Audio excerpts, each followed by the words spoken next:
मेरे एक भी सवाल का जवाब, मैं उस कमेटी की बातों को बोलता नहीं, लेकिन चूंकि इन्होंने कमेटी का उल्लेख कर दिया इसलिए मैं इन्हें एक्सपोज कर रहा हूं। मेरे एक भी प्रश्न का जवाब ये लोग नहीं दे पाए, खाली मुझे कहते थे कुरान पढ़ते हैं मौलाना है, कुरान पढ़ते हैं मौलाना है। अरे कुरान मैं पढ़ता हूं, तुम तो मुसलमान हो, बचपन से पढ़ते हो ना। मैं पढ़ूं और बताऊं कुरान में क्या लिखा है? मार हो जाएगी मार। ये हिंदू की भलमनसाहत है जो कुरान पढ़ के तुम्हें बताता नहीं है। बहुत ध्यान से मैं नासिर साहब को सुन रहा था। वो किसी शायर ने कहा है, तू इधर उधर की न बात कर, तू बता कि कारवां कहाँ लुटा। मैं बताऊंगा इन्हें कारवां कहाँ लुटा है। मेरा भाषण समाप्त होने दीजिए, मैं ठीक से इन्हें एक्सपोज करने वाला हूं। जी प्लीज। माननीय उपसभापति महोदय, अच्छा डिस्कशन आप चलने दें। आप मैं इनकी बातों को सुन रहा था और मैं इस सदन के संज्ञान में लाना चाहूंगा। माननीय सदस्य सैयद नासिर हुसैन जब इस बारी राज्यसभा में चुने गए, जब ये इनके जीत की घोषणा हुई, मैं उस समय कर्नाटक के बेंगलोर में था। कर्नाटक की विधानसभा में पाकिस्तान जिंदाबाद के नारे लगाए गए थे। भारतीय जनता पार्टी के कार्यकर्ताओं ने विरोध किया, उनको पकड़ करके जेल में भेज दिया गया। भारतीय जनता पार्टी के कार्यकर्ता जो इस पाकिस्तान जिंदाबाद के नारे का विरोध कर रहे थे, उन्हें जेल में भेज दिया गया और इन्हें प्रसिद्ध किया गया। ये लोग बैठाइए, इन्हें बैठाइए, ये बोल नहीं सकते। बैठ जाओ, बैठो, आपस में बात नहीं, प्लीज प्लीज आप बैठो, बैठो। मैं एक पत्रक लेकर के अध्यक्ष महोदय आया हूं। केरल और कर्नाटक की एक आतंकवादी संस्था है PFI। माननीय गृह मंत्री को आभार प्रकट करता हूं, उन्होंने बैन किया है। PFI की एक दूसरी संस्था है SDPI। आज SDPI मेरे पास पर्चे हैं, मैं गृह मंत्री को सौंपूंगा और आपको भी दूंगा। आज SDPI पूरे देश में, मेरे पास राजस्थान के पर्चे आए हैं जहां SDPI सबसे कमजोर है। पूरे देश में पर्चे बांटे जा रहे हैं और बताया जा रहा है कि ये वक्फ कानून अगर आ गया तो मस्जिदों पर भाजपा सरकार कब्जा कर लेगी। आखिर क्यों? लेकिन ये लोग भूल गए, नरेंद्र मोदी किसी और मिट्टी के बने हुए हैं। आपके विरोध से वो डरने वाले नहीं थे। What is this Waqf by user? किसने आपको संपत्ति दी? किसने आपको संपत्ति दान की? किसके मन में मनसा थी कि अल्लाह को दे दिया जाए? एक भी आदमी ने वक्फ बाय यूजर की संपत्ति वक्फ के अधिनियम के तहत नहीं दी। जैसे फिल्मों में गुंडे हुआ करते थे, जिस औरत पर हाथ रख दी वो औरत उनकी हो गई। इसी प्रकार से इन वक्फ बोर्डों ने भू माफियाओं की तरह काम किया। जिस जमीन पर हाथ रख दिया इन्होंने, वो जमीन उनकी हो गई। आज इस मानसिकता से ये काम करते हैं।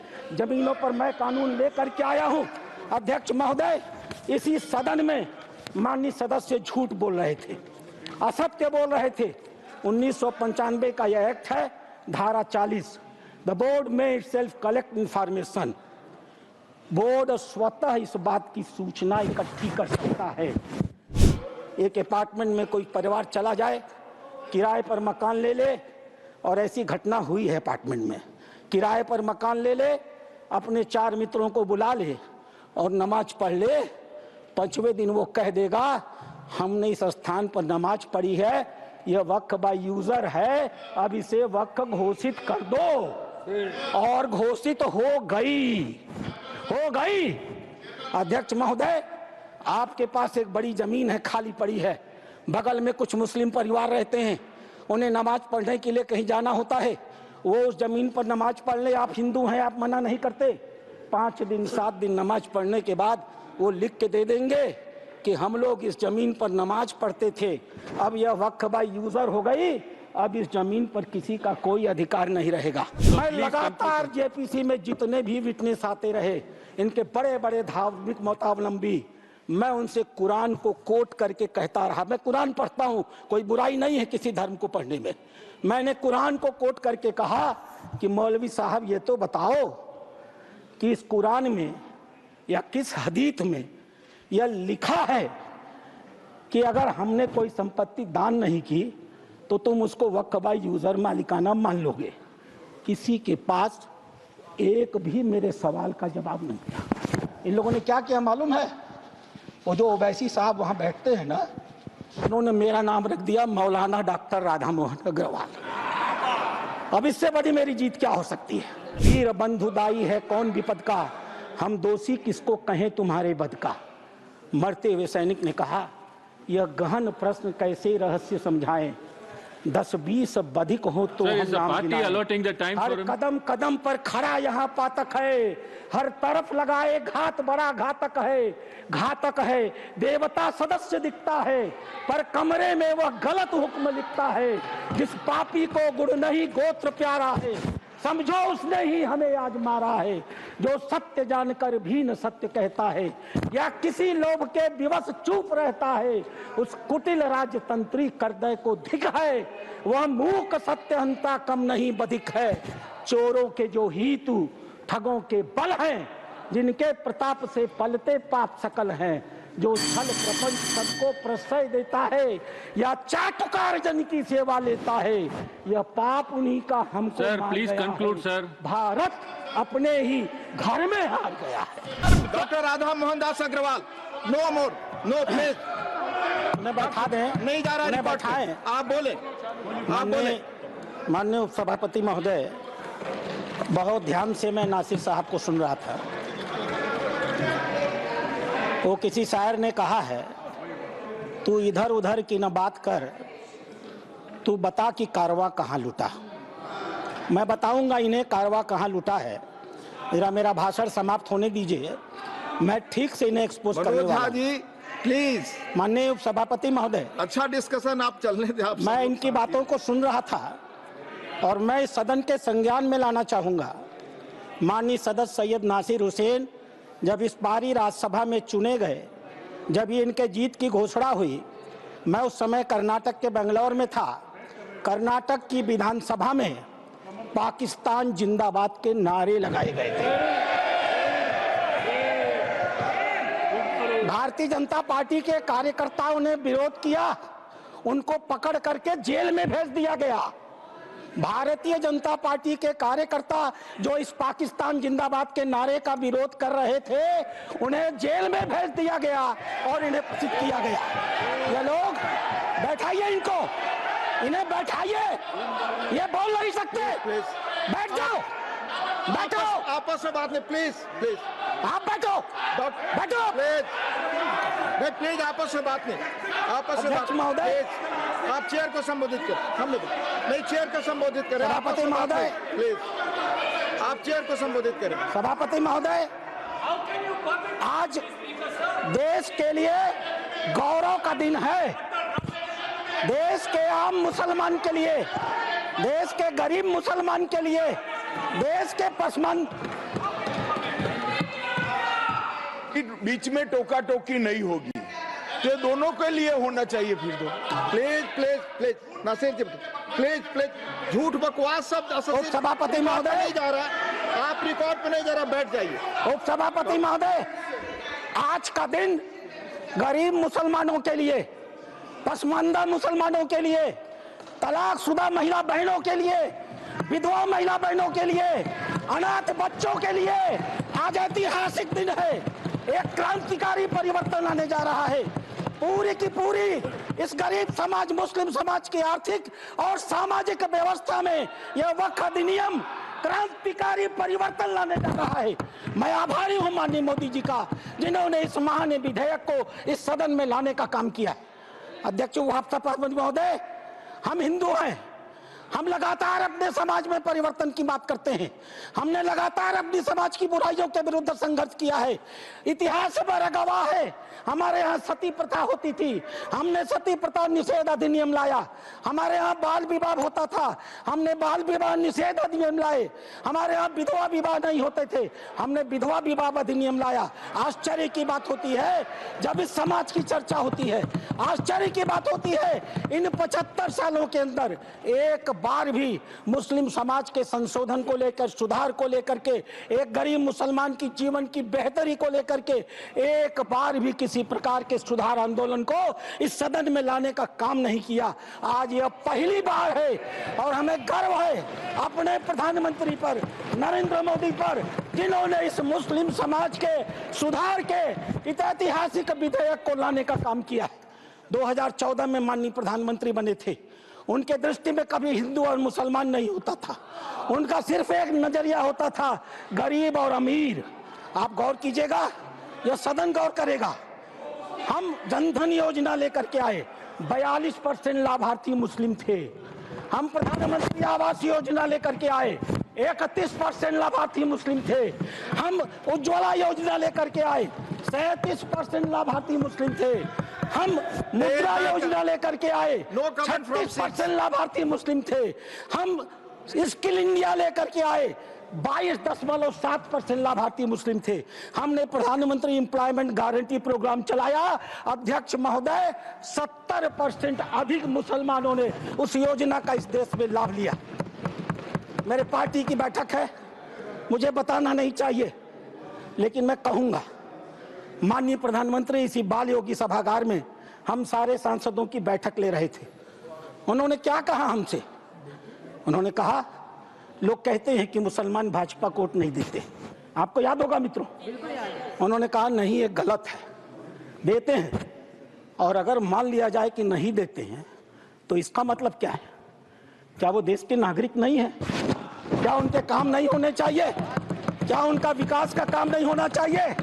हम सारे सांसदों को उन्होंने मीटिंग में कहा, अपने काम को करते समय कभी हिंदू और मुसलमान न करना, विकास की धारा सारे समाज पर समान रूप से पहुंचाने की बात कही। उन्होंने दूसरी बात कही, मैं पूरे देश को 2047 में विकसित भारत का सपना दिखाता हूं। क्या 20% मुसलमान अगर देश का पिछड़ा रह जाएगा तो क्या भारत का विकास का सपना पूरा होगा? नहीं। हमें भारत के विकास का मतलब है 20% मुसलमान के विकास की भी योजना बनानी है। यह कल्पना माननीय प्रधानमंत्री ले सकते हैं। आजादी के 75 सालों के अंदर इस कल्पना को लेकर इस देश में कोई नहीं आया था। और तीसरी बात उन्होंने कही, सरकार के, और सबसे महत्वपूर्ण बात है, सरकार के स्तर पर सरकार जो कुछ भी कर सकती है मुसलमानों के जीवन की बेहतरी के लिए हम करने का प्रयास करेंगे। लेकिन मुस्लिम सामाजिक संस्थाओं की भी रोल होनी चाहिए। ये मुस्लिम पर्सनल लॉ बोर्ड की भी भूमिका होनी चाहिए। यह जमायत उलेमा की भी भूमिका होनी चाहिए। यह वक्फ कमेटियों की संपत्तियां जो पड़ी हुई हैं उनकी भी मुसलमानों की जिंदगी को बेहतर करने में भूमिका होनी चाहिए। यह बात आज की नहीं थी, ये लोकसभा चुनाव के 6 महीने पहले की बात है अध्यक्ष महोदय। उस समय वो कल्पना लेकर चल रहे थे कि अगर हमने मुस्लिम वक्फ की संपत्तियों का बेहतर उपयोग कर लिया, पारदर्शी उपयोग कर लिया, उनकी आय को बढ़ा दिया, उनके ऊपर जो कब्जा करके लोग बैठे हुए हैं उन कब्जेदारों को हटा दिया, तो स्वाभाविक रूप से जो अकूत संपत्ति पूरे भारत में मुसलमानों के पास आएगी, हम उसका इस्तेमाल गरीब मुसलमानों की शिक्षा के लिए, जीवन की बेहतरी के लिए, उनके मुसलमान महिलाएं दर बदर भीख न मांगे, अपनी इज्जत का समझौता न कर सके, कोई बूढ़ी मुस्लिम रात को खाली पेट सोने के लिए मजबूर न हो, हम उसके लिए व्यवस्था करके लाएंगे। और वस्तुतः अध्यक्ष महोदय, वक्फ अधिनियम की जो ही माननीय गृह मंत्री ने घोषणा किया, पूरे देश में तूफान आ गया। आश्चर्य होता है, वक्फ की घोषणा भी नहीं हुई, कानून सामने भी नहीं आए, विरोध शुरू हो गया। तुम्हारी मस्जिदें कब्जा कर ली जाएंगी, तुम्हारे दरगाह कब्जा कर लिए जाएंगे, तुम्हारे कब्रिस्तान कब्जा कर लिए जाएंगे, तुम्हारे मदरसे कब्जा कर लिए जाएंगे। मैं एक पत्रक लेकर के अध्यक्ष महोदय आया हूं। केरल और कर्नाटक की एक आतंकवादी संस्था है PFI, माननीय गृह मंत्री को आभार प्रकट करता हूं, उन्होंने बैन किया है। PFI की एक दूसरी संस्था है SDPI। आज SDPI, मेरे पास पर्चे हैं, मैं गृह मंत्री को सौंपूंगा और आपको भी दूंगा। आज SDPI पूरे देश में, मेरे पास राजस्थान के पर्चे आए हैं जहां SDPI सबसे कमजोर है। पूरे देश में पर्चे बांटे जा रहे हैं और बताया जा रहा है कि ये वक्फ कानून अगर आ गया तो मस्जिदों पर भाजपा सरकार कब्जा कर लेगी। आखिर क्यों? लेकिन ये लोग भूल गए, नरेंद्र मोदी किसी और मिट्टी के बने हुए हैं। आपके विरोध से वो डरने वाले नहीं थे। आप चाहे जितना भी विरोध करते, वो मजबूती के साथ एक आम गरीब मुसलमान, एक दलित, एक पिछड़ी महिला, एक अनाथ महिला, एक तलाकशुदा महिला, अनाथ बच्चों के साथ खड़े होने वाले थे और इसीलिए वो मजबूती से विधेयक लेकर के आए। अध्यक्ष महोदय, ये चर्चा कर रहे थे वक्फ बाई यूजर की। क्या होता है वक्फ बाई यूजर? हजरत मोहम्मद साहब ने क्या कहा था? आपके पास अपनी कोई संपत्ति हो तो दूसरों को भले के लिए दान करो। हदीसों ने क्या लिखा था? यदि किसी व्यक्ति के पास अपनी संपत्ति है, उस संपत्ति का एक हिस्सा वो दान कर सकता है, उसके लिए मुतवल्ली बना सकता है, उसके आय के साधन कैसे होंगे लिख सकता है, आय से होने वाली आय किस वर्ग के उपयोग में आएगी उसके भी निर्देश दे सकता है। What is this Waqf by user? किसने आपको संपत्ति दी? किसने आपको संपत्ति दान की? किसके मन में मनसा थी कि अल्लाह को दे दिया जाए? एक भी आदमी ने वक्फ बाई यूजर की संपत्ति वक्फ के अधिनियम के तहत नहीं दी। जैसे फिल्मों में गुंडे हुआ करते थे, जिस औरत पर हाथ रख दी वो औरत उनकी हो गई। इसी प्रकार से इन वक्फ बोर्डों ने भू माफियाओं की तरह काम किया। जिस जमीन पर हाथ रख दिया इन्होंने, वो जमीन उनकी हो गई। आज इस मानसिकता से ये काम करते हैं। जमीनों पर मैं कानून लेकर के आया हूं। अध्यक्ष महोदय, इसी सदन में माननीय सदस्य झूठ बोल रहे थे, असत्य बोल रहे थे। 1995 का यह एक्ट है, धारा 40। द बोर्ड में इटसेल्फ कलेक्ट इंफॉर्मेशन। बोर्ड स्वतः इस बात की सूचना इकट्ठी कर सकता है यदि उसे इसका कोई कारण महसूस होता है कि यह वक्फ की प्रॉपर्टी है। आगे क्या करेगा? And it any question arises whether a particular property is a waqf property or not, whether a waqf is a Sunni or Sikh board. After making such inquiry as is deemed fit, decides the question. संपत्ति पर हाथ रख दो, किसी भी संपत्ति को वक्फ board की संपत्ति कह दो और वक्फ बोर्ड खुद ही तय कर लेगा कि वो संपत्ति वक्फ की है कि नहीं है। और जिस बेचारे की संपत्ति ले ली जाएगी उसको पता ही नहीं चलेगा। और अगला वाक्य क्या है? The decision of the board on the question under section 1 shall, unless revoked by tribunal, shall be final. Tribunal ने अगर उस निर्णय को बदला नहीं तो वह डिसीजन फाइनल होगा। और उसी एक्ट का दूसरा हिस्सा है अध्यक्ष महोदय, no appeal shall lie against any decision or order whether interim or otherwise given or made by tribunal. Tribunal के द्वारा कोई भी आदेश जो दिया गया होगा उसके खिलाफ किसी प्रकार की अपील नहीं होगी। एक अपार्टमेंट में कोई परिवार चला जाए, किराए पर मकान ले ले, और ऐसी घटना हुई है अपार्टमेंट में, किराए पर मकान ले ले, अपने 4 मित्रों को बुला ले और नमाज पढ़ ले। 5वें दिन वो कह देगा हमने इस स्थान पर नमाज पढ़ी है, यह वक्फ बाय यूजर है, अब इसे वक्फ घोषित कर दो। और घोषित हो गई। अध्यक्ष महोदय, आपके पास एक बड़ी जमीन है, खाली पड़ी है, बगल में कुछ मुस्लिम परिवार रहते हैं, उन्हें नमाज पढ़ने के लिए कहीं जाना होता है, वो उस जमीन पर नमाज पढ़ ले। आप हिंदू हैं, आप मना नहीं करते। 5 दिन 7 दिन नमाज पढ़ने के बाद वो लिख के दे देंगे कि हम लोग इस जमीन पर नमाज पढ़ते थे, अब यह वक्फ बाय यूजर हो गई, अब इस जमीन पर किसी का कोई अधिकार नहीं रहेगा। माननीय संसदीय कार्य मंत्री उल्लेख कर रहे थे उस घटना का, तमिलनाडु की घटना का उल्लेख कर रहे थे। क्या हुआ तमिलनाडु में? एक रामचंद्रन नाम का आदमी अध्यक्ष महोदय, वह व्यक्ति अपनी लड़की की शादी के लिए अपनी जमीन बेचना चाहता था। वो जमीन बेचने के लिए जब रजिस्ट्रार के घर गया, ऑफिस में गया, तो पता चला कि वो जमीन उसके नाम पर ही नहीं है, वो जमीन वक्फ को दे दी गई। जब हल्ला मचा, गांव के लोग रजिस्ट्रार ऑफिस में गए तो पता चला कि उन दोनों गांवों की सारी जमीन वक्फ को दे दी गई। 1500 साल पुराना मंदिर भी वक्फ के हवाले कर दिया गया। यह होता है इन लोगों का वक्फ बाय यूजर अध्यक्ष महोदय। और आश्चर्य होता है, इन्हें बैठाया जाए अध्यक्ष महोदय, आश्चर्य होता है। मैं भी जेपीसी का मेंबर हूँ, ये भी जेपीसी के मेंबर हैं, ये गवाह है इस बात के। मैं लगातार जेपीसी में जितने भी विटनेस आते रहे, इनके बड़े बड़े धार्मिक मतावलंबी, मैं उनसे कुरान को कोट करके कहता रहा। मैं कुरान पढ़ता हूं, कोई बुराई नहीं है किसी धर्म को पढ़ने में। मैंने कुरान को कोट करके कहा कि मौलवी साहब ये तो बताओ कि इस कुरान में या किस हदीस में यह लिखा है कि अगर हमने कोई संपत्ति दान नहीं की तो तुम उसको वक्फ बाय यूजर मालिकाना मान लोगे। किसी के पास एक भी मेरे सवाल का जवाब नहीं था। इन लोगों ने क्या किया मालूम है? वो जो ओवैसी साहब वहां बैठते हैं ना, उन्होंने मेरा नाम रख दिया मौलाना डॉक्टर राधा मोहन अग्रवाल। अब इससे बड़ी मेरी जीत क्या हो सकती है?